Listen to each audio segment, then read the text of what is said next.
end.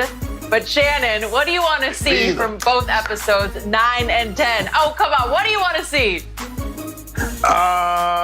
Maybe a bonus track about the Washington days. You know, those 2 years in Washington happened, right, Jenny? I mean, because he did bring Scottie Pippen. Now, if I'm not mistaken, Skip, was he on the roster in 94? So I'm trying to figure, how does anything from 1994 season, how does that make The Last Dance? Only to make Scottie Pippen look bad because he wouldn't go in and take the final, and pass the ball in to Tony Kukoc to take the last shot. How does that make The Last Dance? What they got to do with Mike? Mike wasn't even there. Mike was in Birmingham. But somehow that made it. So I just want to see some of the old bonus track. See what it was like in Washington and D.C. Because they were very happy to see him play. No, Skip, I think in all honesty, all seriousness, all jokes aside, I don't really know what I'm looking for, Skip. I want to know how he's, obviously the last shot's going to be in there, but I just want to know. So we've seen, the maturation of Mike, and we've seen the behind the scenes of how he got guys motivated. Skip said it was just motivation. It was harsh motivation. It could be construed as bullying. All that aside, I don't really know where it's going to go now, Skip. I really don't. Other than the last shot, which that's your favorite moment in sports history, because you purchased that photo to see Michael Jordan hold that pose. You probably got him to sign it too. I bet you did. I bet you got him to sign it. You think you're slick, Skip Bayless. But I did not. Oh, you didn't get it? No. So, Skip, I really, honestly, in all honesty, Skip, I do not have any idea what these last two episodes is going to encapsulate. Because basically you got 2 hours and basically it's the final shot. So I don't know where we're going from here. Okay. To your first point, semi-serious. Yes, he did come back after 3 years off. The last 3 years of his prime, ages 35, 36, and 37. He did not play basketball. Why, I don't know. That's what I'd like to hear. But he did come back. This is The Last Dance. This is about the 1998 season, the final one in Chicago. But 4 years later, he came back at age 38 and 39 to Washington. He played okay. He wasn't in the best shape. He did smoke too many cigars at that point. He averaged 23 and 6 the first year and 20 and 6 the second year. It wasn't pathetic, but it wasn't pretty. Right. The point is, he had moments. He had his moments here and there, but whatever. This is about 98. This is about how it ended and why it ended. And again, I was there in 98 as the columnist of the Chicago Tribune.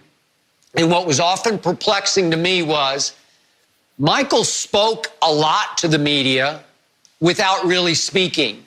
He was the master of the cliche, and he could say a whole lot without saying much of anything, unless you really backed him into a corner with a pointed question, as I did about, Michael, Phil keeps saying that it's a done deal. You're just going to quit when he has to walk out the back door. And Michael said, that's Phil's opinion. That's when I had some hope. Okay, maybe Michael isn't going to just go with Phil out the back door. But the point is, he's rarely spoken his heart on what really happened.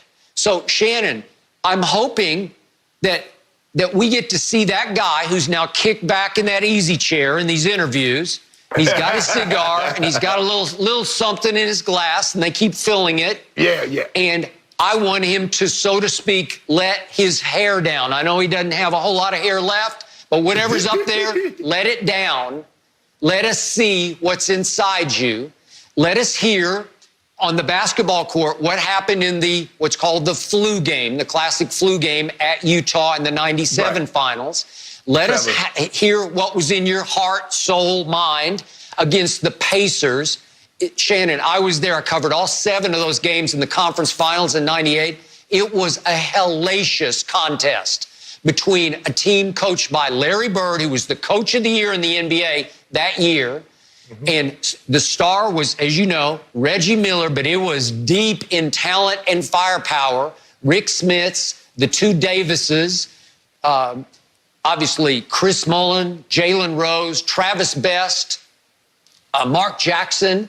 It was a loaded basketball team that caused Michael and company a whole lot of problems. The home team won all 7 games of that series, including the Bulls winning Game 7, 88-83 at home. It was knockdown, drag out.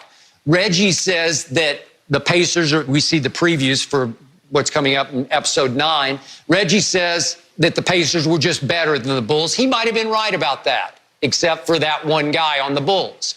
And then we come to the last shot game at Utah. And I've told you, Scotty was sick before the game, and then he wrenched his back on an early wide open dunk, and he was virtually useless the rest of the game, scored 8 points. In that game, Michael scored 45, while the whole rest of the team scored 42. So what's going on in his head during that game? Because they were pretty sure they wouldn't have Scotty for a potential Game 7 at Utah. So is Michael saying it's do or die now? I have to make this shot on Brian Russell. I got to go steal the ball first from Karl Malone. I got to close the deal now because we might not be able to close it in Game 7. I want to hear that. And finally, as we talked about to start the show, Shannon, I want to hear, does he have any regrets for not going to Jerry Reinsdorf and saying, hey, let's make a deal. Let's compromise here. Yeah. I'll stay. Yeah. I know Phil and Jerry do not invite him anymore. The bridge is burned. I get it. They can't coexist anymore. So give me a made man. Give me Doug Collins back as my coach next year. Don't give me Tim Floyd. Jerry Krause had fallen in love with Tim Floyd. He's a nice guy. I got to know Tim very well the next year. But Tim was a rising college basketball coach. He'd done really well at New Orleans. And then at Iowa State, they'd gone to 3 straight NCAAs. He was a fine young coach who then was a disaster the next 3 years without Michael and got fired in the 4th year. So the point was, if Michael said, give me somebody with some NBA experience who I could respect, I'll come back for 2 more years. Well, I want to know, will Michael talk about that in episode 10 on Sunday night? Yeah. I want to know. I want to hear it from the GOAT's mouth. What happened? Why did it happen? Yeah, you're right, Skip. That would be very interesting if he would reflect back and say, you know what, one of my biggest regrets is that I did not go talk to Jerry Reinsdorf, and I did not get him to try to change his mind on bringing Phil back. Skip, look, it's hard for me to believe, but Jerry Reinsdorf and Phil Jackson, they don't have to communicate. They're not communicating about game plans. Your office is in one corner, mine's in the other, and so we don't have to get along. Just, hey, you get the players and do what contract, all that stuff. Let Phil work with the team. You guys stay out of each other's hair. So that's the way it's going to be. So, yeah, it would be very interesting if he's going to be that reflective. But I don't know if Michael is the guy that says, I have any regrets about anything that I've done in my career, especially basketball-wise, Skip. Now, well, so that was the thing. That would be something that I would like to hear. Does he man, what could have been? Like I said, Skip, I believe Jerry Reinsdorf should have allowed someone outside of the organization crumbling from within to tear this thing down. If the Pacers, if the Knicks, or somebody, Utah, or whomever, beat them, San Antonio, if somebody beats them, I got no problem with that. But don't you mess it up. No. So that's going to be interesting. I forgot about the flu game.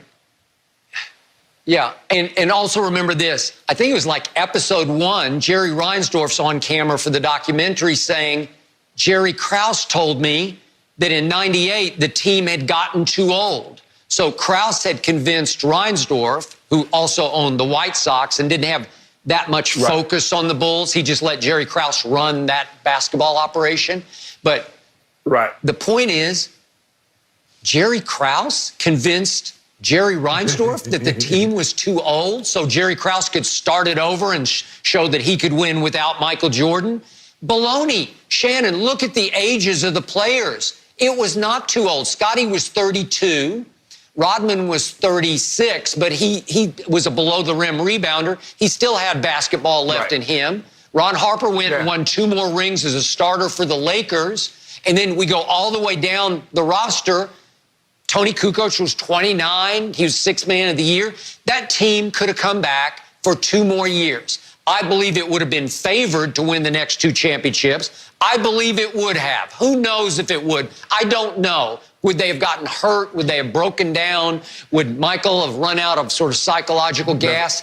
Maybe, but I still believe that team was positioned to win 2 more championships. Or at least get to the finals. You like them? You like them over San Antonio? I would San Antonio had a young San Antonio team. David. I know. And David. I got it. Skip, Skip, I forgot about the flu game. I think the thing is, Skip, when we look at Mike, he has such iconic moments. You know, he had the flu game. He had the last shot in '98. He had the acrobatic layup in his first NBA Finals against the. So he has moments that you will never, ever forget because you will remember where you were.